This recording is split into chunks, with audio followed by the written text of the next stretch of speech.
Muhammad, Bapak Rahman SMM, selaku dosen pengaku mata kuliah Manajemen Information System. Perkenalkan, kami dari kelompok 2 kelas 4B Manajemen ingin membawakan materi tugas mata kuliah Manajemen Information System. Ya, sebelumnya saya perkenalkan nama-nama dari kelompok kita. Yang pertama ada Ria Kamlayani dengan NPM 046. Saya Ananda Berita Sabila dengan NPM 043. Saya Hadiah Lutika Novel dengan NPM 074. Dan saya Asyikari Kelastari dengan NPM 082. Baik, kita langsung masuk ke materi pertama yang akan dibawakan oleh anak-anak.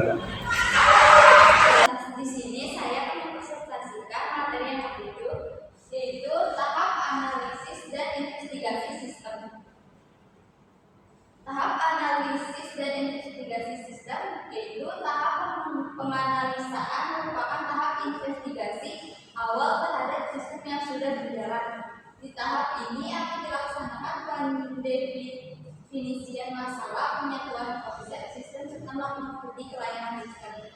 Contoh dari kegiatan analisa sistem misalnya menginvestigasi terhadap setiap anggota kelompok pada sebuah perusahaan yang memiliki banyak kelompok. Hal ini mengingat ketika pada sebuah perusahaan yang memiliki banyak kelompok, perusahaan juga secara otomatis memiliki pendapat yang berbeda-beda dari setiap anggota kelompok. Untuk melakukan investigasi dengan tepat, maka diperlukan teknik pengumpulan data yang antara lain meliputi observasi langsung, wawancara, kuesioner, dan pengambilan sampel. Observasi langsung merupakan kegiatan mengamati secara langsung dari sebuah sistem. Perlu dilakukan menjawab pertanyaan-pertanyaan seperti bagaimana melakukan suatu sistem, siapa yang melakukannya, berapa lama melakukannya, di mana melakukannya, dan lain-lain. Yang kedua ada wawancara.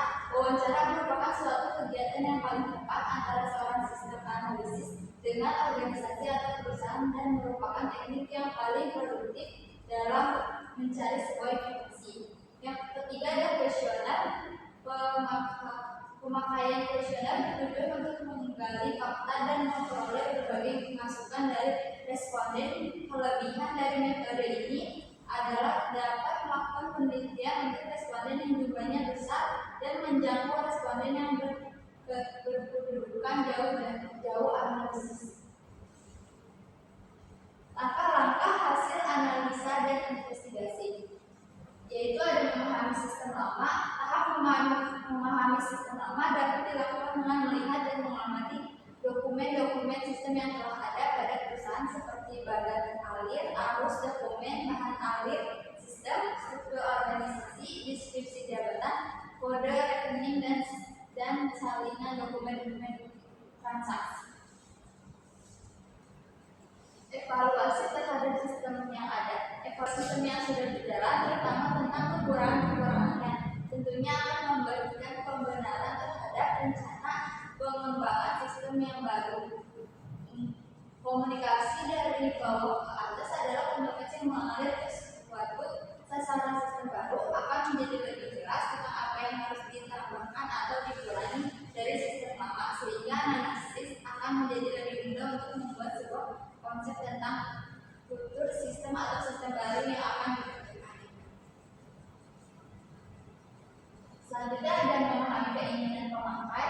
Keinginan pemakai yang dimaksud ini mencakup kebutuhan akan output sistem serta model operasional sistem yang diinginkan, dan kebutuhan output sistem adalah bahwa laporan yang dihasilkan akan memberikan manfaat bagi yang membutuhkannya. Yang kedua ada beberapa hal yang membuat sebuah laporan tak mampu memberikan manfaat dan kurang diakui keberadaannya. Hal ini bisa terjadi bila sebuah laporan memuat data-data yang tidak lengkap atau sangat kurang dari yang seharusnya. Investigasi dalam proses Bank Fisco. Studi awal initial investigation untuk menentukan apakah permintaan Bank Fisco itu benar dan mungkin dapat dikerjakan. Kegiatan studi awal yang pertama ada mendefinisikan masalah, problem solving. Yang kedua ada penjelasan prosedur sistem yang berjalan.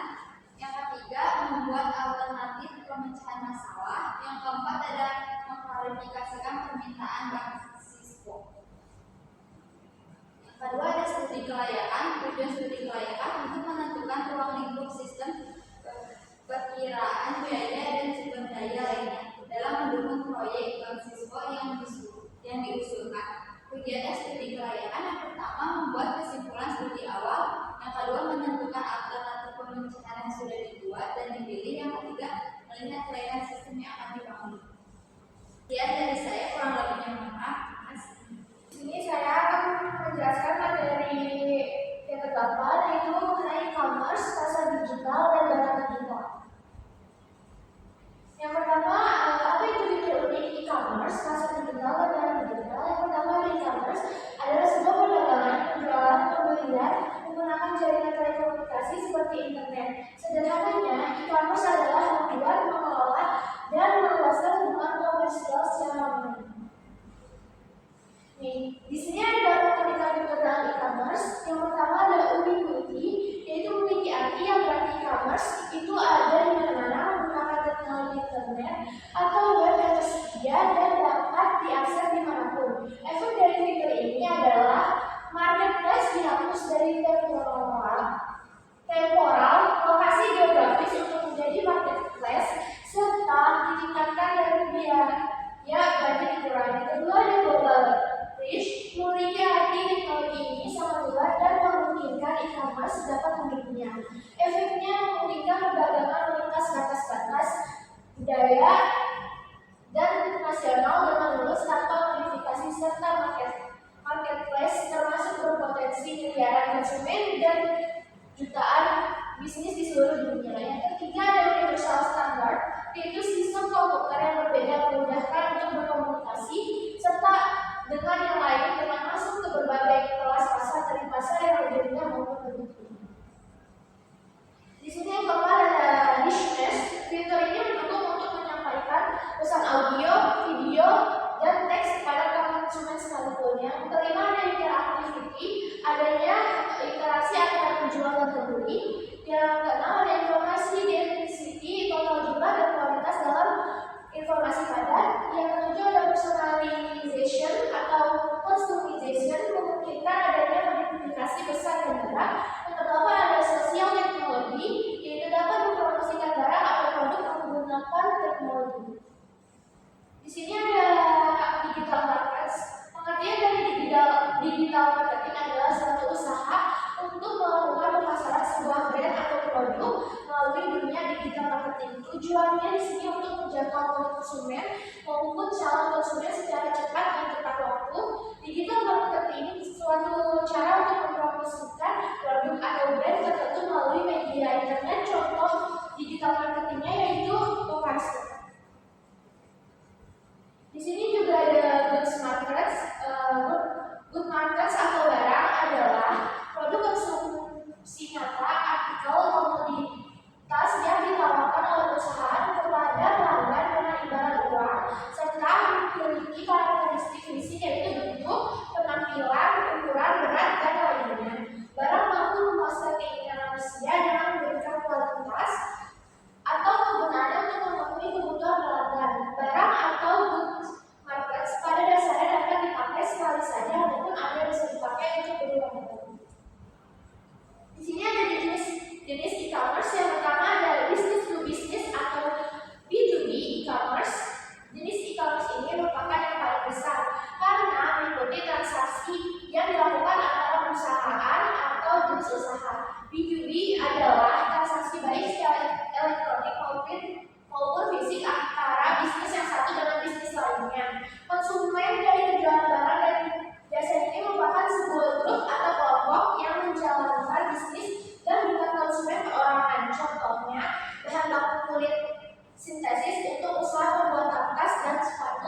Di dalam marketplace, konsumen sebagai penyedia barang dan biasa membutuhkan sebuah platform sebagai wadah transaksi. Di dalam platform tersebut, konsumen yang bertindak sebagai penjual dapat memposting berbagai produk untuk dibeli oleh konsumen. Contoh platform C2C yaitu Tokopedia, Bukalapak, Shopee, dan lain sebagainya. Metode transaksi yang akan dilakukan yaitu bisa cash on delivery atau COD. Website untuk model cashback yang terkenal yang keempat ada consumer to business atau C2B adalah kebalikan penuh dari jenis B2C yang telah dijelaskan sebelumnya. Dalam jenis ini, individu menawarkan produk atau jasa terhadap perusahaan yang membutuhkan dan siap untuk membelinya. Contohnya adalah para content writer yang menawarkan kemampuannya untuk menulis kepada perusahaan yang membutuhkan. Situs e-commerce pengadopsi jenis C2B yang populer adalah freelancer.com. Ini adalah website yang menjadi wadah bagi para freelance dari berbagai bidang untuk menawarkan keahlian masing-masing. Yang kelima adalah business to administration dan consumer to administration, yaitu jenis e-commerce yang menjual produk atau jasa kepada lembaga pemerintah. Nantinya pihak bisnis akan menawarkan berbagai jenis produk yang dibutuhkan untuk operasionalisasi dan proyek pemerintah, dan transaksi ini dilakukan dengan cara tender. Selain itu ada pula jenis consumers to administration atau consumers to government yang merupakan proses transaksi elektronik yang dilakukan oleh individu kepada lembaga pemerintah. Contohnya adalah pembayaran pajak, iuran BPJS, dan lain sebagainya. Yang keenam ada online to offline atau O2O, adalah jenis bisnis baru di mana produsen menggunakan dua saluran, baik itu online maupun offline. Pihak produsen akan melakukan promosi, menemukan konsumen, menarik konsumen, serta meningkatkan kesadaran mereka terhadap produk dan layanan melalui jaringan online, yang kemudian diteruskan dengan melakukan pembelian di toko offline. Selain itu, jenis O2O juga berhubungan dengan aktivitas pemasaran secara online dan melakukan pengambilan barang di toko offline. Jenis ini banyak digunakan pada sektor transportasi seperti Gojek, Grab, serta akomodasi lain seperti Airbnb, Airi, dan lain sebagainya. Di sini juga ada bentuk bisnis e-commerce di Indonesia. Yang pertama ada classified atau daftar iklan baris, yang kedua marketplace C2C, yang ketiga shopping mall, yang keempat toko online B2C, dan yang kelima ada toko online sosial media. Kesimpulannya, penggunaan sistem informasi manajemen memiliki banyak manfaat karena seperti yang sudah dijelaskan sebelumnya, bahwa tujuan dari sistem informasi manajemen adalah untuk digunakan untuk mengambil keputusannya. Hal tersebut berpengaruh terhadap pihak manajemen maupun organisasi keseluruhan. Sekian dari saya. Wassalamualaikum warahmatullahi wabarakatuh. Di sini saya akan bawakan materi nomor 9 mengenai arus informasi jaringan. Di sini ada data dan informasi. Jadi penjelasan dari data adalah sekelompok informasi atau fakta mentah yang dapat berkesimpulan harta atau kata-kata atau citra. Yang kedua ada informasi. Informasi itu adalah data yang telah diolah menjadi sebuah bentuk yang berarti bagi penerimanya dan dapat bermanfaat dalam pengambilan keputusan saat ini atau saat mendatang. Di sini juga ada distribusi informasi. Jadi, distribusi informasi dapat dilakukan secara tradisional, yaitu dengan penyampaian fisik dokumen informasinya sendiri, atau dilakukan secara modern, yang pengiriman data informasi non fisiknya melalui saluran elektronik, misalnya melalui jaringan area lokal area network atau RIP, maupun jaringan komputer, terminal, atau jaringan area luas. Dewasa ini, kegiatan manajemen sistem informasi banyak menggunakan cara pengiriman modern. Di sini ada arus informasi, jadi bisa dibagi menjadi dua. Yang pertama adalah vertikal, yang kedua itu horizontal. Yang pertama ada vertikal. Arus informasi vertikal adalah arus yang mengalirkan data dan informasi secara vertikal dari atas ke bawah, top down, atau dari bawah ke atas, bottom up. Yang kedua ada horizontal. Arus informasi horizontal adalah arus yang mengalir data dan informasi secara sejajar atau horizontal pada satu tingkat, baik pada unit kerja yang sama atau pada unit kerja yang berlainan. Di sini ada contohnya. Nah, yang pertama ada contoh hubungan setingkat pada unit kerja yang sama adalah arus subunit pengelolaan pesanan dengan subunit penjualan dalam unit penjualan. Yang kedua, contoh hubungan setingkat antara unit kerja itu adalah arus antara subsistem penjualan dengan subsistem akuntansi. Nah, di sini ada komunikasi jaringan informasi. Jadi pengoptimalan pemakaian komputer tunggal standalone komputer telah dilakukan oleh banyak orang dengan membentuk suatu jaringan komputer sehingga penggunaannya untuk keperluan kantor dan pelayanan dapat dilakukan sebaik-baiknya. Di sini ada aplikasi jaringan komunikasi data. Jadi penghubung komputer yang berjarak tertentu dengan komputer lain dilakukan pertama kali pada tahun 1940 ketika Dr. George Stiglitz mengirim data mesin kalkulasi melalui saluran telegraf dari Dartmouth College di New University ke Bell Laboratories di New York City. Kejadian itu menandai kelahiran komunikasi data atau yang kemudian dikenal sebagai jaringan komunikasi informasi. Nah, di sini ada komunikasi data yang digunakan dibagi menjadi 4. Yang pertama ada otorisasi kantor, yang kedua stasiun kerja. Jadi yang pertama otorisasi kantor. Kantor merupakan tempat NXI dikembangkan agar kantor dapat mencapai tujuan dan produktivitas. Di sini selanjutnya ada cara komunikasi data yang digunakan. Pertama ada otorisasi kantor. Kantor merupakan tempat MSI dikembangkan agar kantor dapat mencapai tujuan dan produktivitas, persaingan, dan peningkatan volume pekerjaan, memerlukan MES agar biaya personil dan kantor dapat diefisienkan. Yang kedua ada stasiun kerja. Tempat di mana biasanya terdapat sebuah mikrokomputer dengan aplikasi perangkat lunak atau dalam suatu sistem terminal yang terhubung dengan mini komputer dan mainframe. Yang ketiga ada surat elektrik atau kita sebut sebagai email, yaitu surat elektrik penggunaan komputer untuk mengirim pesan memo atau surat yang biasanya itu menggambarkan suatu pengiriman melalui media ini. Yang keempat adalah konferensi elektronik, yaitu komunikasi satu arah yang paling efektif seperti pengiriman memo ke kepala bagian misalnya. Tetapi konferensi elektronik adalah yang paling efektif bila orang harus bertukar pikiran atau ide pada suatu percakapan yang saling bersambung, atau bila pertemuan tatap muka yang diinginkan tidak mungkin berlangsung. Sekian presentasi dari pertemuan ke-9. Terima kasih. Di sini saya akan menjelaskan tentang SIM dan peran dalam operasional perusahaan.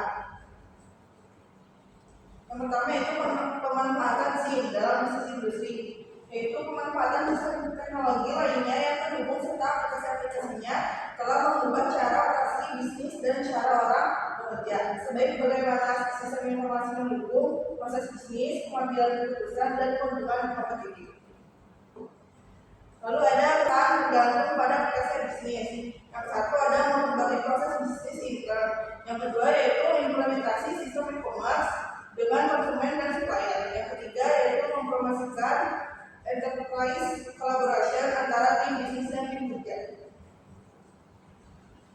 Lalu ada hambatan geografis, yang dimana dengan menyediakan customer service yang lebih baik dengan mempersingkat waktu dalam memenuhi permintaan konsumen. Selain itu, hal ini dapat mempercepat cash flow sebab pembayaran sudah dilakukan secara online karena perusahaan juga melakukan kerjasama dengan perusahaan perbankan. mendapatkan revenue baru dari penjualan online. Lalu ada internet marketing. Internet marketing adalah suatu bentuk hubungan kerjasama yang terjalin dengan menggunakan sarana teknologi informasi, yaitu jaringan kerja komputer atau komputer network berbentuk internet.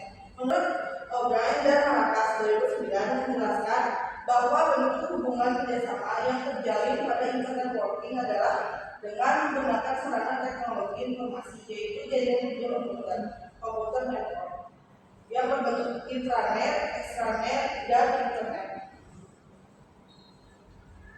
Selanjutnya yaitu ada subsistem informasi manajemen. Masing-masing subsistem membutuhkan aplikasi-aplikasi yang membentuk semua proses informasi yang berhubungan dengan fungsinya. Walaupun akan menyangkut database, model base, dan beberapa program komputer yang biasa untuk setiap subsistem fungsional. Di sini ada perbedaan intranet dan extranet. Yang pertama yaitu intranet adalah jaringan komputer yang penggunaannya sangat terbatas hanya untuk pihak-pihak tertentu. Dalam perusahaan jaringan ini memungkinkan karyawan dalam suatu perusahaan dapat saling berkomunikasi berbagai informasi, bekerja sama dan melakukan aktivitas lainnya yang dapat mendukung proses bisnis. Lalu ada extranet yaitu jaringan yang memanfaatkan teknologi internet yang hanya sebatas menghubungkan perusahaan dengan pemasok, pelanggan, dan mitra bisnis dari perusahaan tersebut. Menurut para ahli, menurut beberapa berpendapat bahwa website merupakan sekumpulan halaman atau web page yang dimulai dengan halaman depan, homepage, yang memberikan berbagai informasi iklan dan program interaksi. Lalu menurut O'Brien dan Marcus 2009, dengan menggunakan internet working, perusahaan sebagai internet enterprise dapat memperoleh bisnis value. Selanjutnya ada beberapa kegunaan atau fungsi sistem informasi. Yang pertama yaitu meningkatkan aksesibilitas data yang tersaji secara tepat waktu dan akurat bagi para pemakai. Yang kedua, menjamin tersedianya kualitas dan keterampilan dalam memanfaatkan sistem informasi secara kritis. Lalu yang ketiga ada mengantisipasi dan memahami konsekuensi ekonomis dari sistem informasi dan teknologi yang baru.